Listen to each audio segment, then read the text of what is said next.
Talaan ng Joseon Dynasty, aklat ng Gwanghwae bilang 20, unang taon, ika-25 ng Setyembre.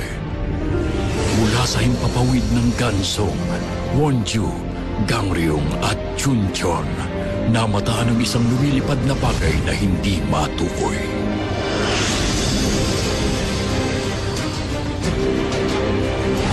Napakalaki ng bagay na ito at kumikilos na kasimbilis ng palaso ng pana. Kasabay ng dagundong ng kulog, ito'y naglaho sa isang kisap mata. Noon ay maaliwalas ang himpapawid, wala ni isang ulap. Tama na! Tumigil ka na nga sa pag-iyak!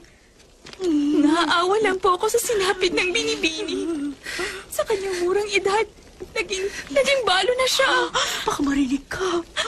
15 taong gulang pa lang siya. Hindi man lang niya nakilala ang kanyang asawa. Habang buhay na siya magiging balo. Bakit gano'n ang kautusan? Diyos ko.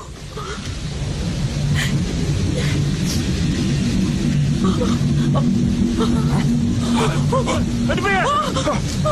Ano yun? Ano tayo? Ano yan?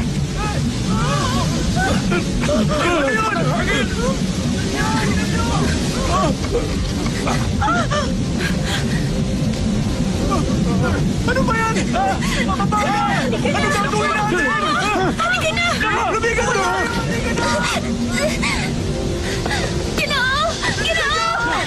Ibabahan niyo ako! Iligtas niyo ako sa kapahamakan! Kailangan ko makalabas!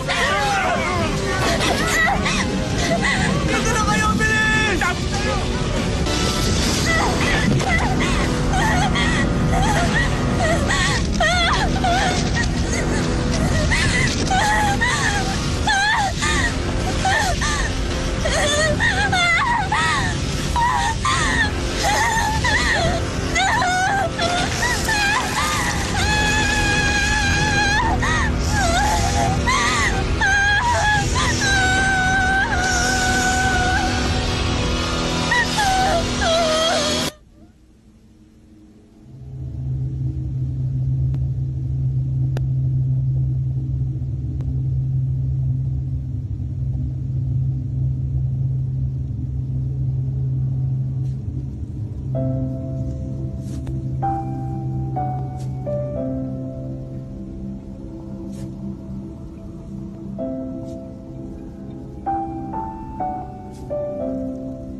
Taong 1602, unang taon ng paghahari ni Gwanghwae.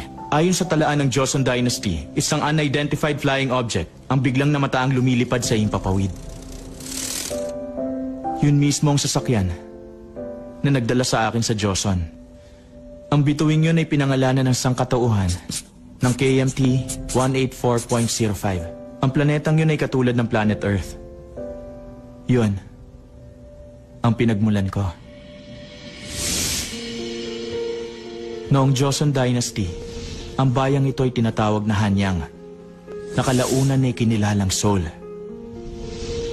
400 taon na akong naninirahan dito.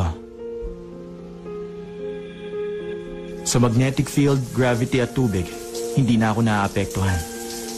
Nasanay na ako makibagay sa planet Earth. Lahat ng senses ko, gaya ng vision at hearing ay mas matalas kaysa sa pandaman ng mga tao. Dahil doon, sa ayaw at sa gusto ko, nakikita at naririnig ko ang mga bagay-bagay.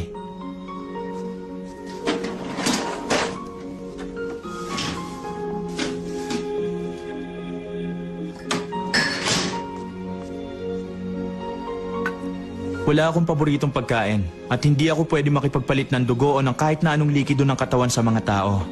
Kaya, lagi akong kumakain na mag-isa.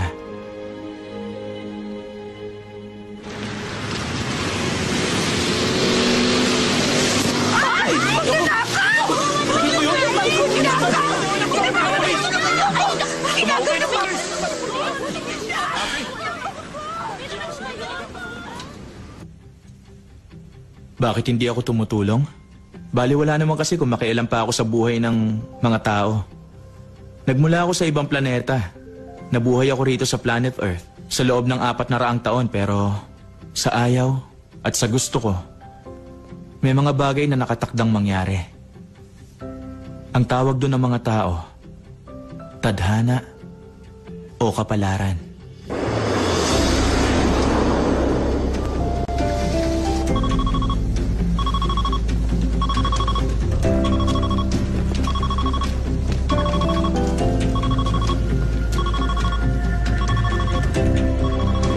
Ison.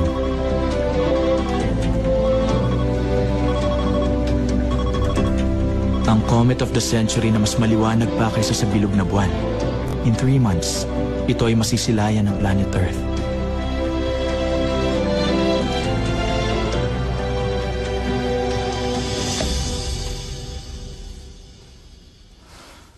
Isang bagong tadhana ang nakatakdang maganap. Ang kometang matagal ko nang hinihintay, darating na sa planetang to. 3 buwan na lang at makakabalik na ako sa pinanggalingan kong planeta.